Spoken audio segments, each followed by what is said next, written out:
Sermon today, it revolves around, as I said, what we're doing this summer, and we will be doing it next summer as well. And it starts out in this area, usually around the time of Memorial Day. Memorial Day is when people in this part of the United States traditionally plant their garden. And we have always done that as well, although we have certain plants that we would plant earlier because they can withstand the frost. But there are a lot of plants you can't plant until Memorial Day. In the South, when we lived in Georgia, the time for planting was Good Friday. You know, we didn't know what was good about it necessarily, but that was when people traditionally planted their garden. We used to have a church member in Elmira who had his own greenhouse, and in that greenhouse he would start in February, March, and he would plant seeds, and he would have containers and containers and containers of different plants that he would put out and sell. It was his business to grow plants and to sell plants, especially in the spring of the year. And his name was Bill Raymond. It's a seasonal subject. You know, certain subjects that we speak about at various times are for particular reason.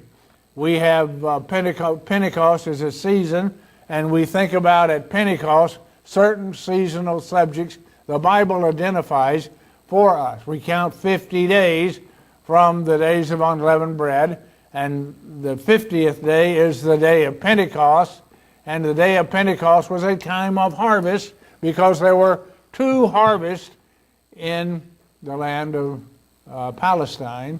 The first harvest was the spring harvest, which was completed by the time of Pentecost, the 50th day. It began on the first day and was completed on the 50th day. But then there's the great fall harvest, which is completed at the time of the Feast of Tabernacles.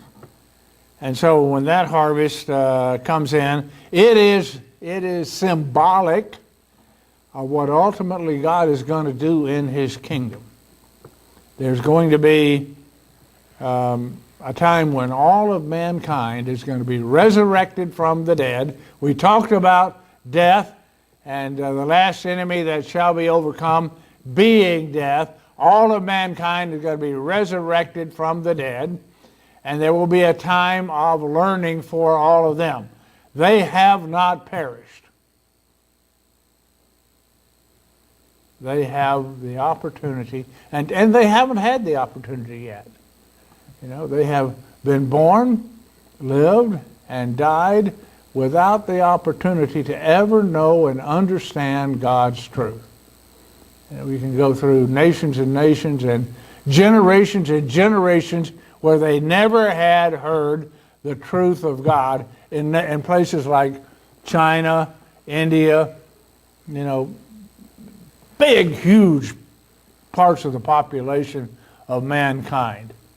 They're all going to be resurrected. And you can read about that in Ezekiel 37. You can read about that in Revelation verse 20. They're all going to be resurrected from the dead, and they're going to be given the truth of God and have the opportunity to become obedient to God and the opportunity to receive eternal life. That's God's plan.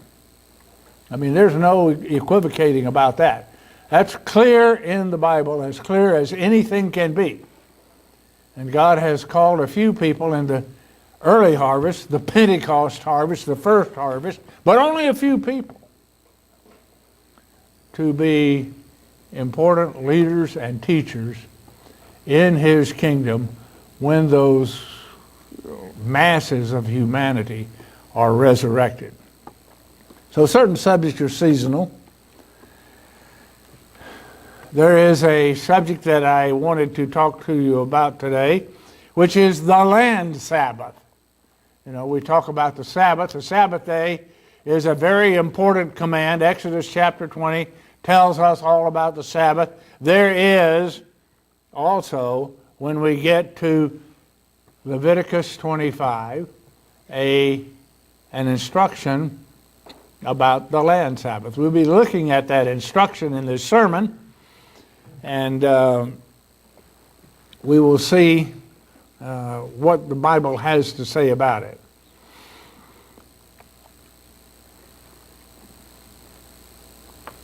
This is for us, and everybody counts it from the year of their baptism, our seventh year. And so we don't, you know, every year we're in a very conspicuous location where our house is. And we have out beside our house what most people would call a major garden.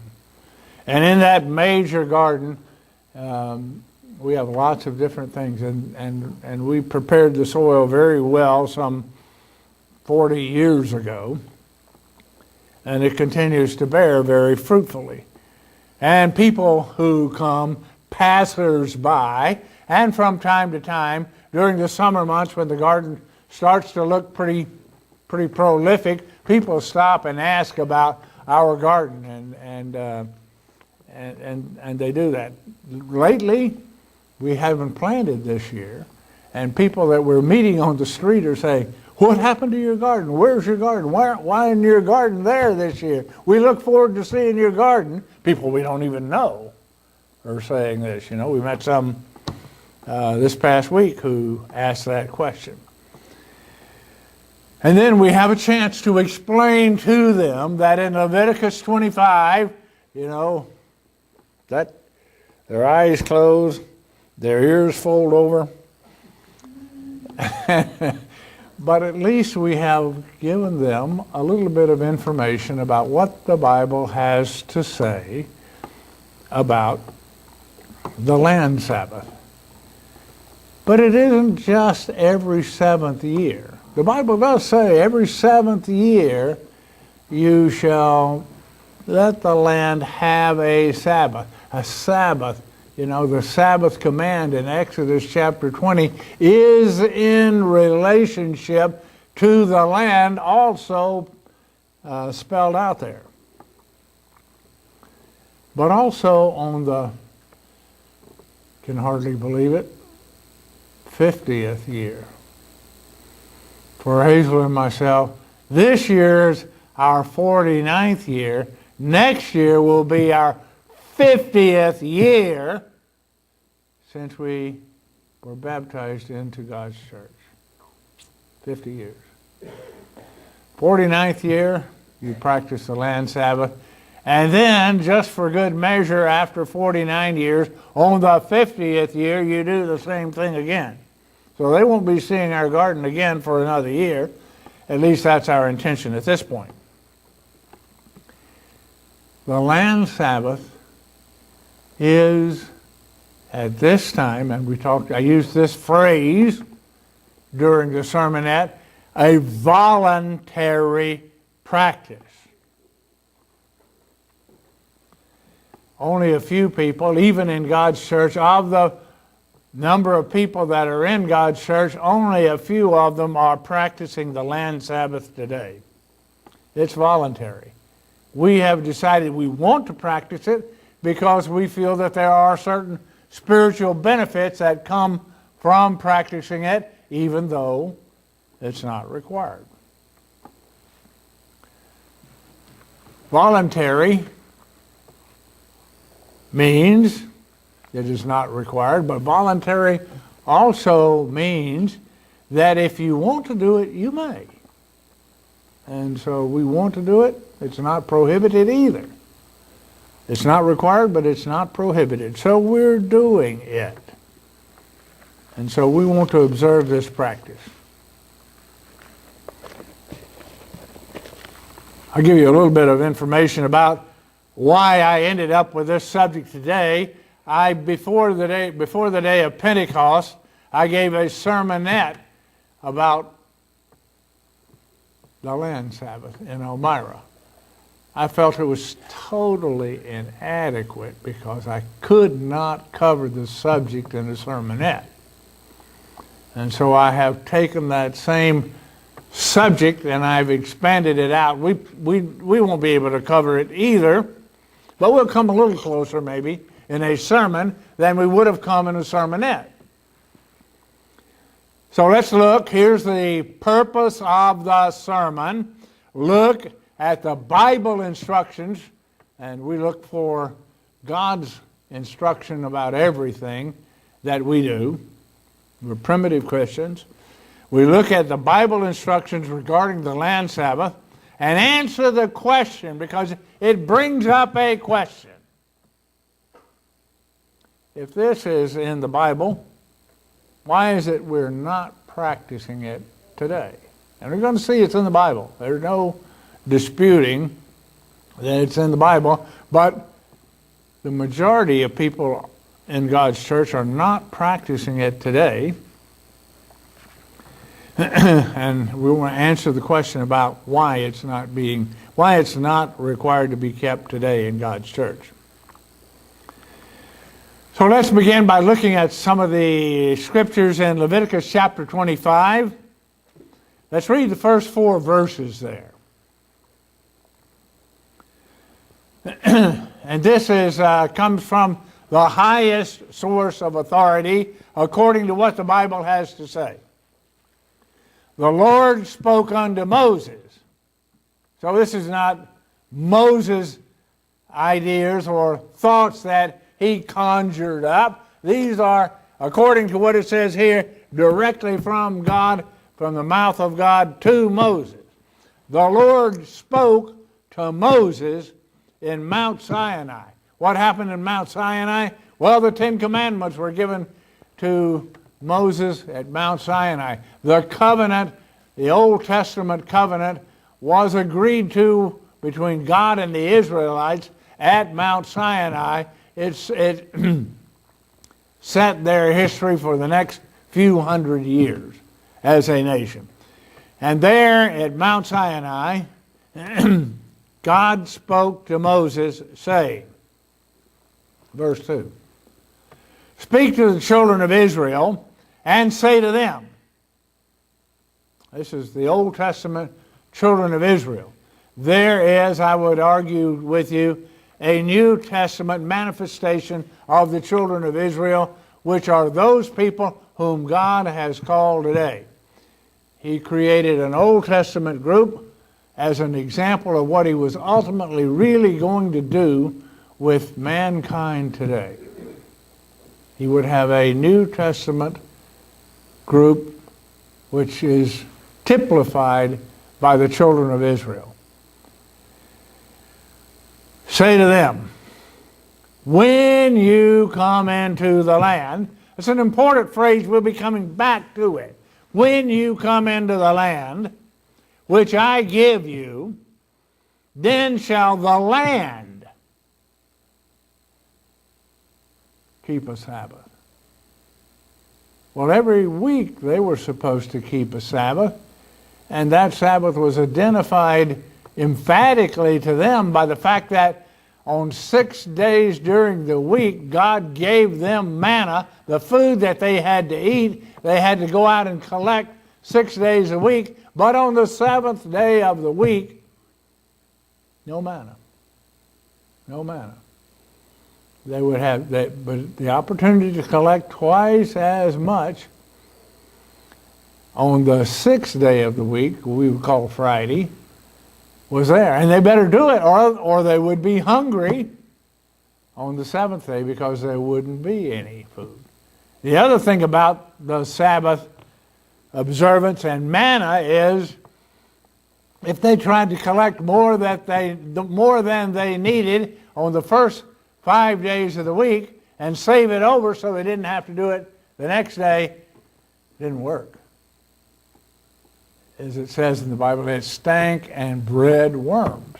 But when Friday came, they could collect twice as much, no stinking and no worms. Pretty interesting how God identified the Sabbath day to them And this continued for 40 years. They went through this procedure every week for 40 years, and God emphasized to them the importance of the Sabbath day. And that's the commandment you find in Exodus chapter 20. We won't go there and look at the Sabbath commandment, but there's a lot of information, a lot of things to note there, as we're noting a few things here in this particular set of scriptures.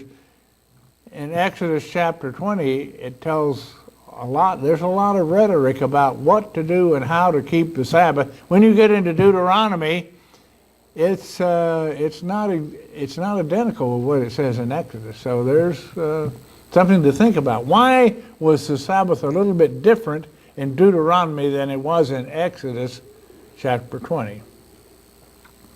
Speak to the children of Israel and say to them, when you come into the land which I give you, then shall the land keep a Sabbath unto the Lord.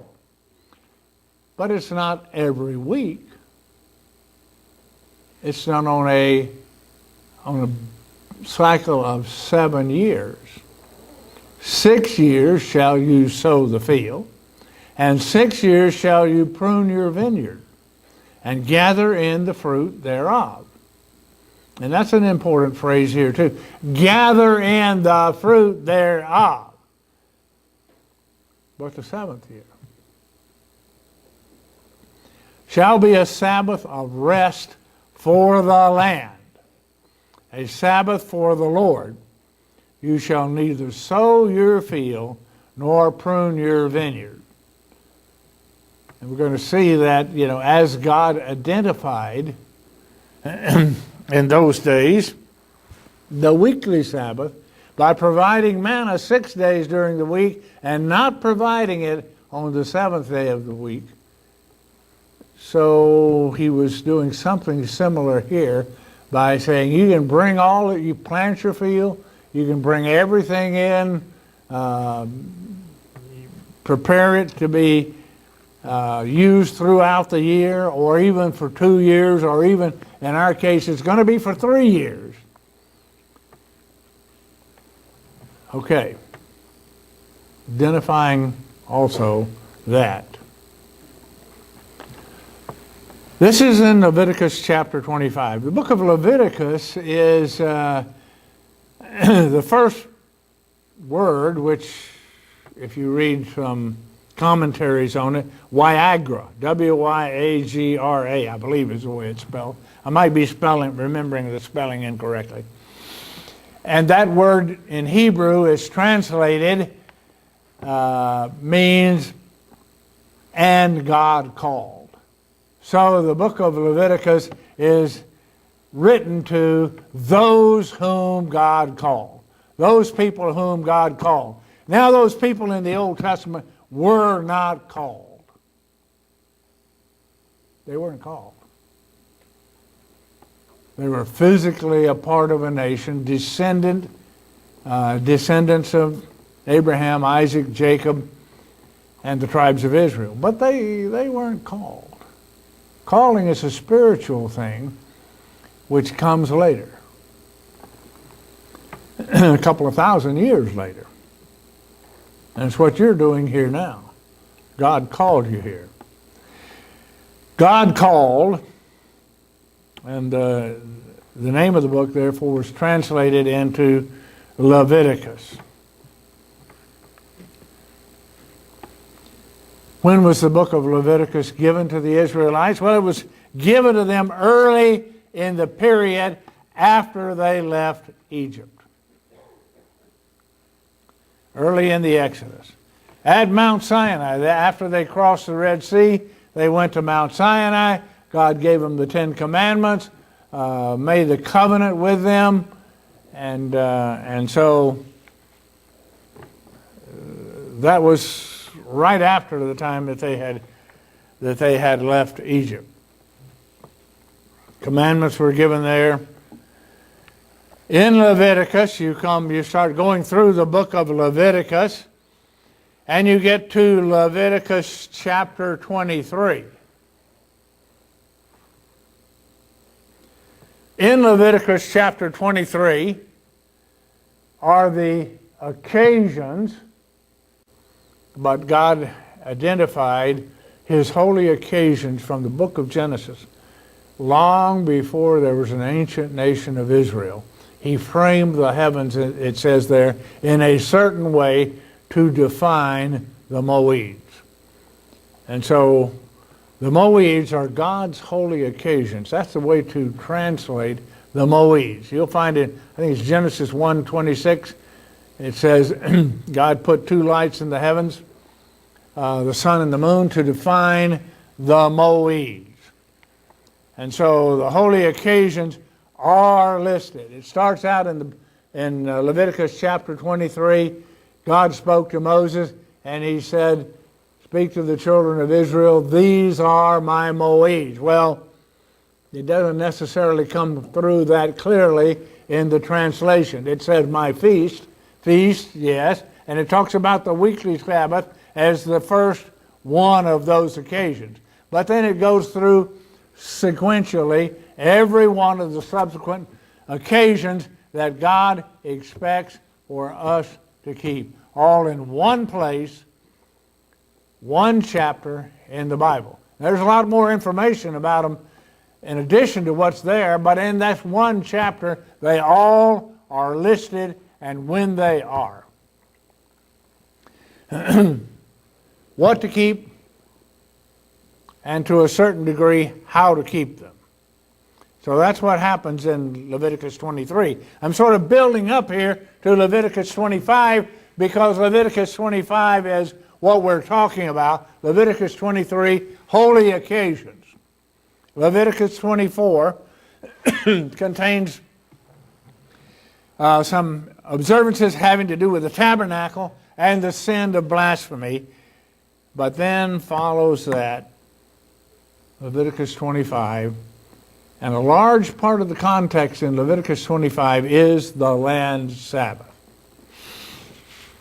As I said, the church today is not keeping as a body the land Sabbath. A few people, like Hazel and myself, we think that we want to do it because we think we gain by having done it.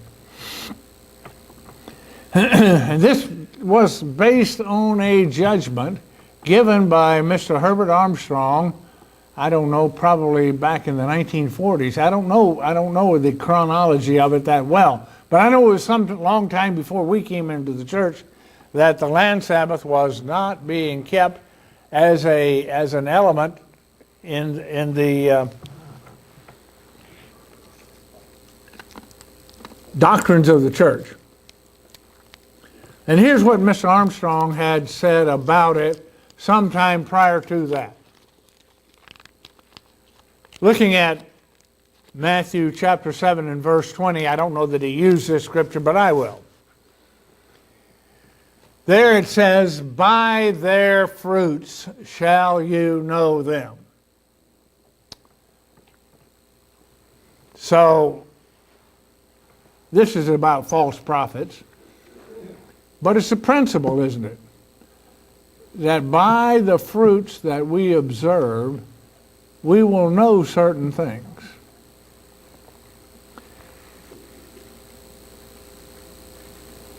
Leviticus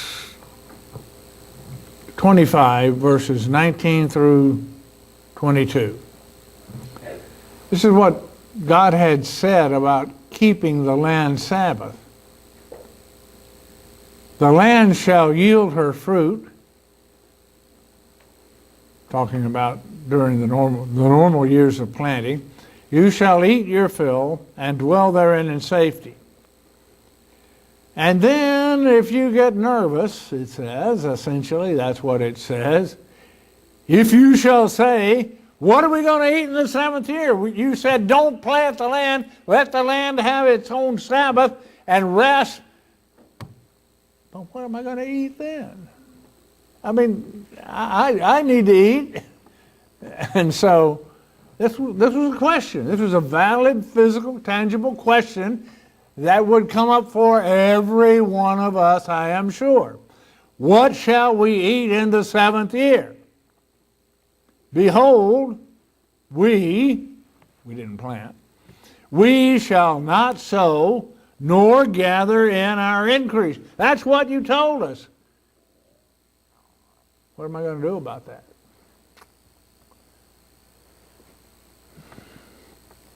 Verse 21. I, God says, will command my blessing upon you in the 6th year. God promises to bless the 6th year and provide enough during the 6th year so the land could have its Sabbath in the 7th year, and you just collect it up and be ready to eat it without working that 7th year.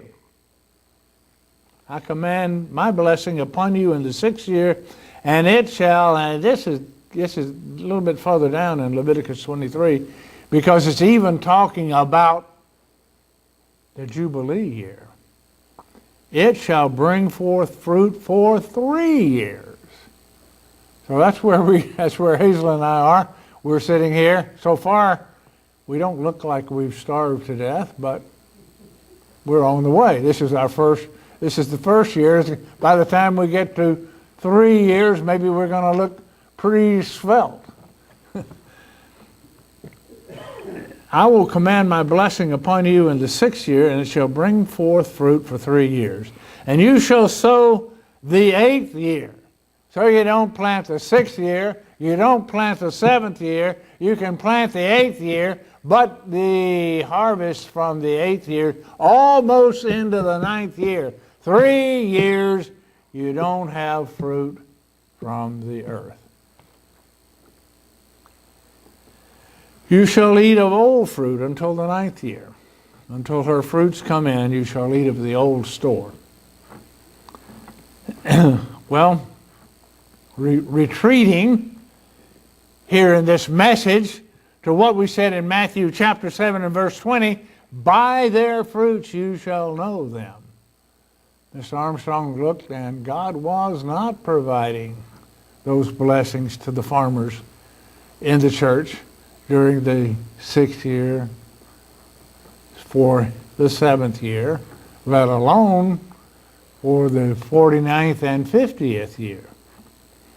Farmers in the church were being forced into bankruptcy. There was not this blessing, even though they practiced it for quite a few years, there was not this blessing being given to those farmers. So Mr. Armstrong said, God is not blessing it. He promised that he would. There's something that we are not doing correctly or don't understand correctly, and so we will cease practicing this and forcing our farmers into bankruptcy. And so that judgment was made. The Bible gives the church the right to make certain judgments, doesn't it? Matthew chapter 16, verses 16 through 19. Now here's a situation where in this particular sequence, Christ changes the name of Simon to Peter. And he says here in this particular sequence that Christ is the rock. Peter is the pebble. No. Petra meaning big, huge rock. Petra meaning tiny stone. Christ says of himself, he is the big rock and Peter is the little stone. Let's read it in verses 16 through 19. Simon Peter answered and said, you are the Christ. And Christ had asked him, who do people say that I am? Simon Peter answered and said, well, you are the Christ, the Son of the living God. Jesus answered and said unto him, Blessed are you, Simon Bar-Jonah, for flesh and blood has not revealed it unto you, but my Father which is in heaven. And I say to you that you are Peter. Upon this rock I will build my church, and the gates of the grave will not prevail against it. I will give unto you the keys of the kingdom. Whatsoever you bind on earth shall be bound in heaven. Whatsoever you loose on earth shall be loosed in heaven. And so Mr. Armstrong utilized that authority at this time. And from that time on, the land Sabbath was not practiced in the modern era, based on a judgment from Mr. Armstrong. But we continue, as I said, a few people continue to do it, hopefully not because we're more sanctimonious than others, but because we think that there can be a benefit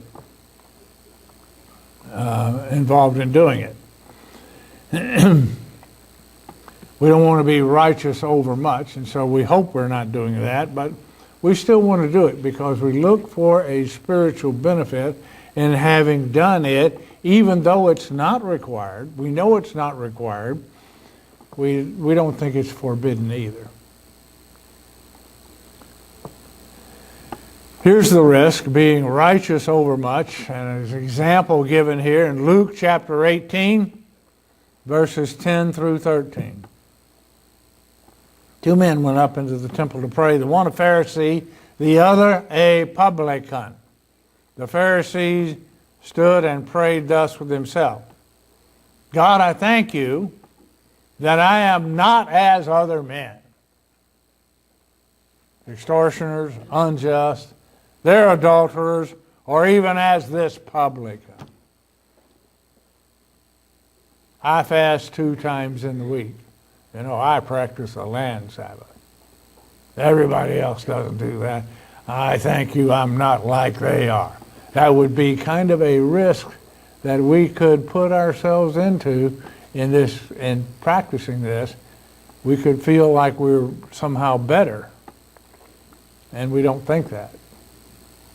We don't think that. We want to avoid that. We want to avoid being righteous over much, but still, we want to seek the spiritual benefits that God, I think, will have for us if we do it. The publican, standing afar off, would not lift so much as his eyes, but smote his breast, saying, God, be merciful to me, a sinner. And Christ goes on to say, the publican goes up justified, but the Pharisee does not. There's a contrast there. I'd like to get a little bit here into the specifics of what it says in Leviticus 25. We already read verses 1 through 4, and 6 years you plant, 7th year you let the land rest. Those are specific time intervals, and they dovetail along with the weekly Sabbath.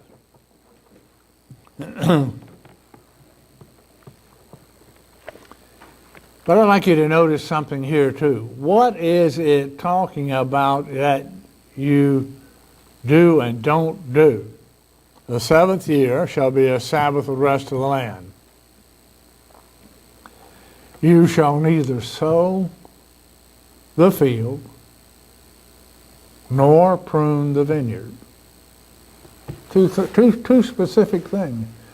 Neither sow the field nor prune the vineyard. We were thinking about what we need to do in keeping the land Sabbath, if we want to keep it, which we did want to do.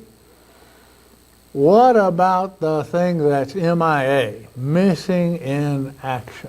There's something missing in action here. Fruit trees.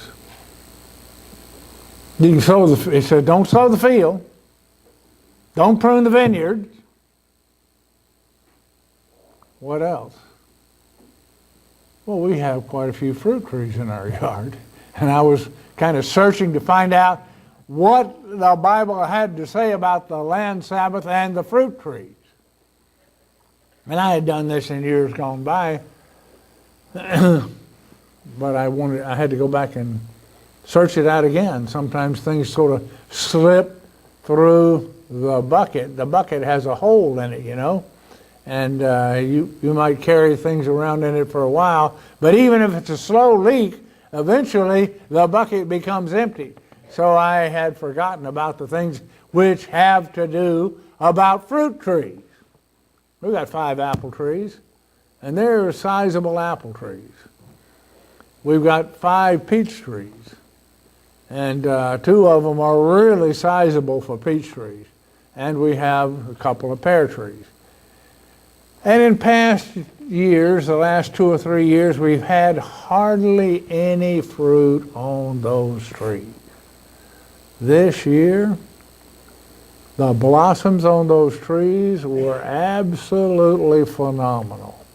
And we've got so much fruit on those trees now that we're going to have to spend from now until October pulling the fruit off because the tree won't be able to bear it all.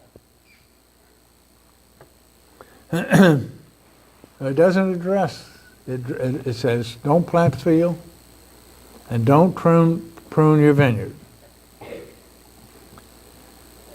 But it doesn't mention fruit trees. We did read earlier, and I'll repeat it here, Leviticus 25, verse 5, that which grows of its own accord of your harvest, don't reap it. Don't reap it. Neither the grapes of your vine undressed, neither gather the grapes of your vine undressed.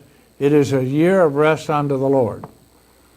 But it says here in verse 6, something that you can read over, and if you don't understand understand what's being said, the language is a little bit confusing.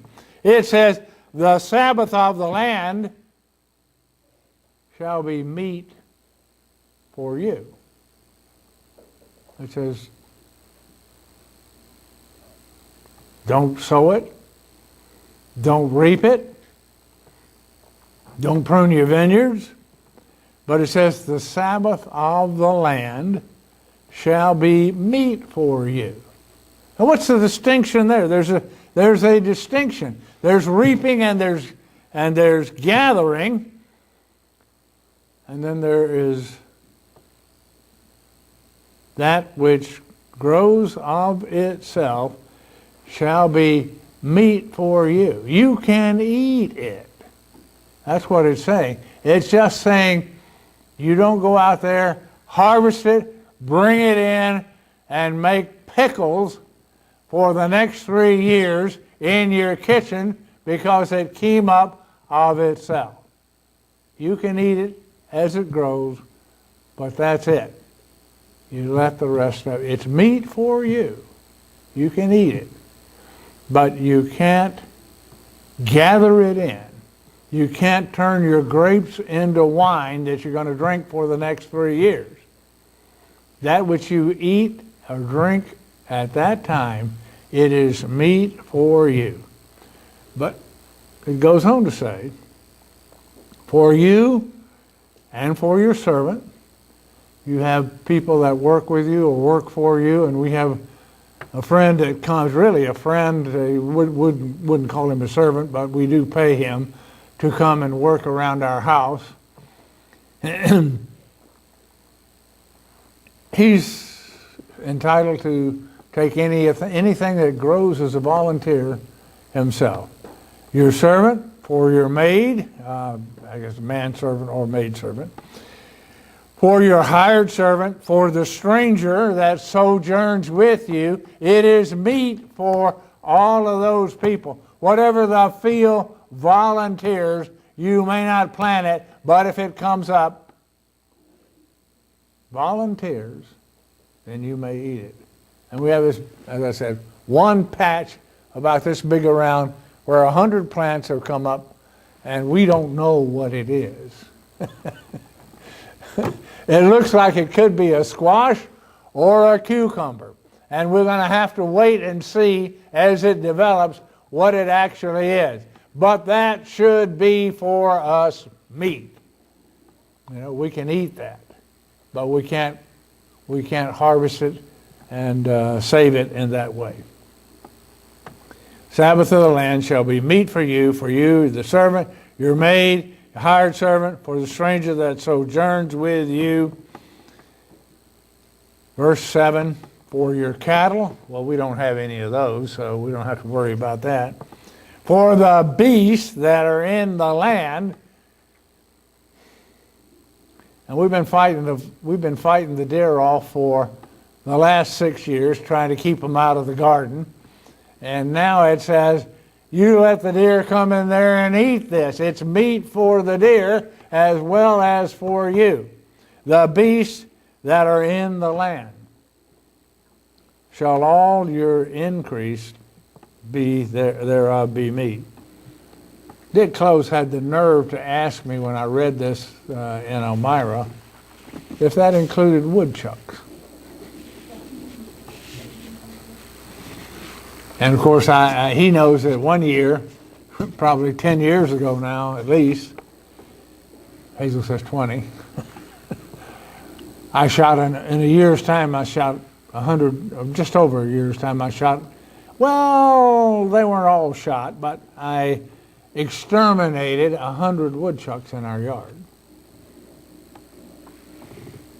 So Dick wants to know, is it, well, you going to let the woodchucks do it then?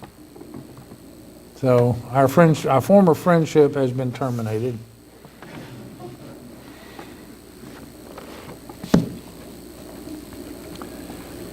Verse 8 through 11, number 7 Sabbaths of years unto you.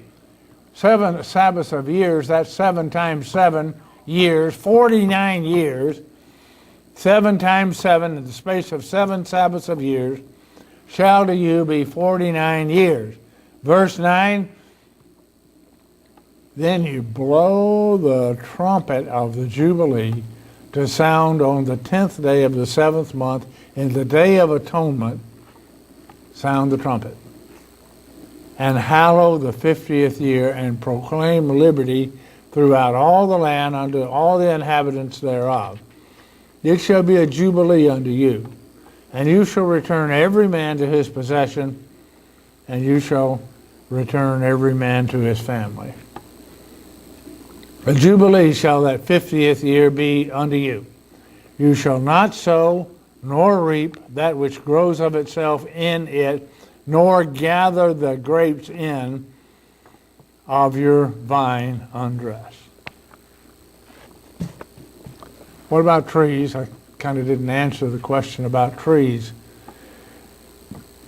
Let's look back in Leviticus 19 and verses 23 through 25. Trees travel under a different set of rules.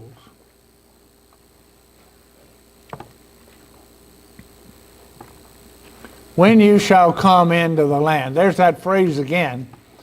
When you shall come into the land, and shall have planted all manner of trees for food, then you shall count the fruit thereof as uncircumcised. Fruit, didn't know fruit had to be circumcised before you could use it. But some people some of the commentators draw a comparison between knocking the fruit off and circumcising a male child. The first 3 years, you knock it off. You eliminate it. Count the fruit thereof as uncircumcised. 3 years shall it be uncircumcised to you. See, this is not said about grapes. This is not said about the fruit, planting the land or gathering the fruit therein, but it is said about trees. all manner of trees for food, you don't eat the fruit for the first 3 years. It will be uncircumcised to you. It shall not be eaten of. The 4th year, all the fruit thereof shall be holy to praise the Lord withal.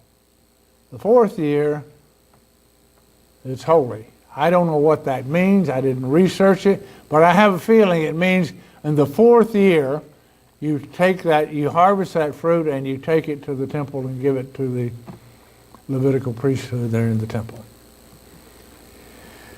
And in the 5th year shall you eat the fruit. So on the 5th year, you may eat the fruit off of your tree. And it does not seem that there's any restriction from then on for all of the years of the life of that tree.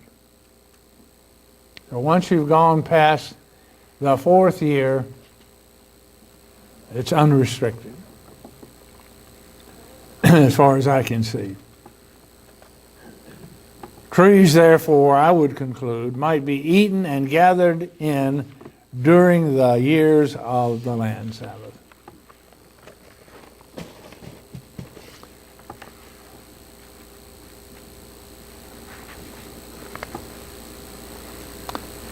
So here's the conclusion. The land Sabbath,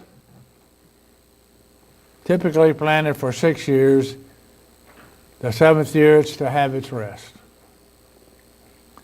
Now I looked at some, I hope I'm not circumventing the law here, I don't think I am, but I looked at, okay, if it's the land that is to have a Sabbath, if I plant something, but not plant in the land which I have planted in for 6 years, would that be acceptable? Seems to me that it would be. We did 2 things. We took 11 pots, sizable pots, filled them with potting soil, which we bought from the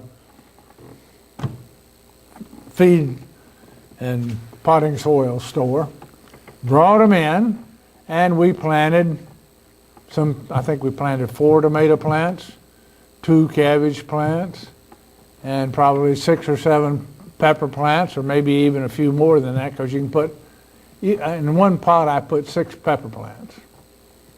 And a couple of eggplants, and we've got those sitting on our deck. They aren't in the land. The land is having a rest, but we have something growing there on the deck. We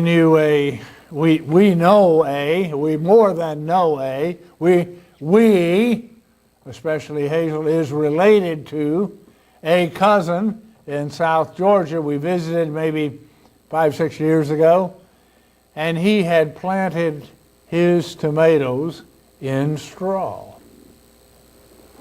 He had these big round bales of straw. He had 4 or 5 of them sitting there. And not straw, I'm sorry, hay. He had planted in hay. He had planted tomatoes in hay. The tomatoes had grown very well in the hay, and he had a good crop of tomatoes. So I said, I wonder what happens if I plant something in hay. Well, there were 6, I thought there were 7, but there were 6 bales of straw sitting out behind our barn. We took those bales of straw over and where we could get them into the full sun, and I wet them down good, and I planted plants in the straw. Hazel looked online and corrected me about planting in hay, so I ended up having to plant according to Hazel's instructions in the straw.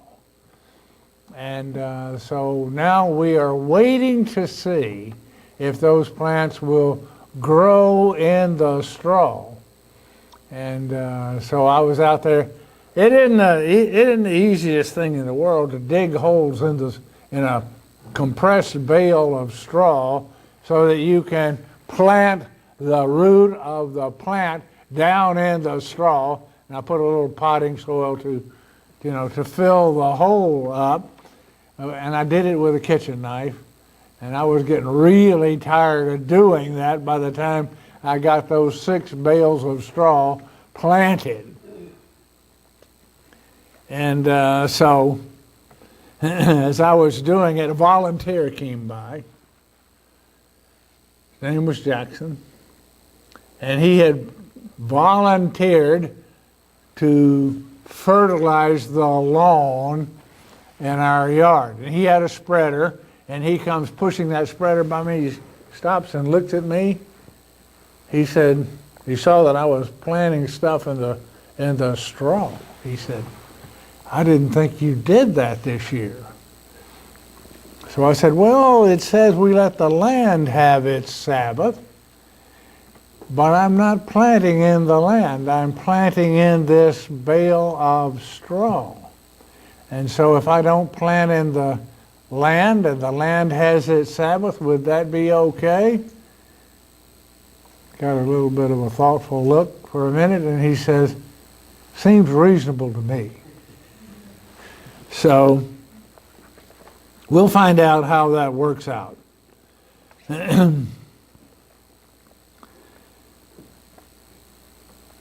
Let's look again at Leviticus 25 and verse 2. I told you we'd come back to this phrase.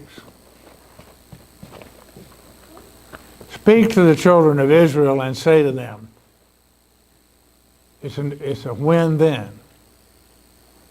This verse is a when then. "When you come into the land which I give you, then shall the land keep a Sabbath unto the Lord." It was 40 years for the ancient Israelites after that before they came into the land. Moses was given this instruction at Mount Sinai. But they were banished into the wilderness to wander for 40 years before they went into the promised land. And they couldn't practice this until they went into the promised land, could they? They didn't really have a place to plant a field. They were on the move. They were nomads in the desert, moving from place to place, encamping, staying there for some time, and then moving on. The tabernacle would be moved. There were certain rules about moving the tabernacle. So they were doing this for 40 years. And it says, "When you come into the land which I give you, then shall the land keep a Sabbath unto the Lord." Is there a parallel for us today? Has God given us the kingdom yet? When you come into the kingdom which I give you, then shall the land keep a Sabbath unto the Lord. I consider this as maybe a suggestion to reading this and understanding why it was God didn't bless it at that time. Because I would surmise from this, and this is based on my reading of it. I could be wrong, and God can show me that I'm wrong. But as I read it right now, I don't see God saying He would bless it during this era, because where do we stand in the parallel between them? We are in the wilderness, right? We're in the time of testing and trying. God did not promise to do that for them during that 40-year period, but only when they came into the land. It's a when then. When you come into the land, which I will give you, then shall the land keep a Sabbath unto the Lord. So if I look at it that way, I'm concluding that it's something we'll do in the kingdom, but probably not something for today. For that reason, I would submit to you, based on what I read, that God was not intending that it should be done in this period of time. We're now in the period of trying and testing. But when we come into the land, which God will give us the kingdom, that's what the promised land was, right? It was a prophetic indication of ultimately us receiving the kingdom of God. It was for them a prophecy about that which was coming at the end of this age. And so that would be my understanding of it.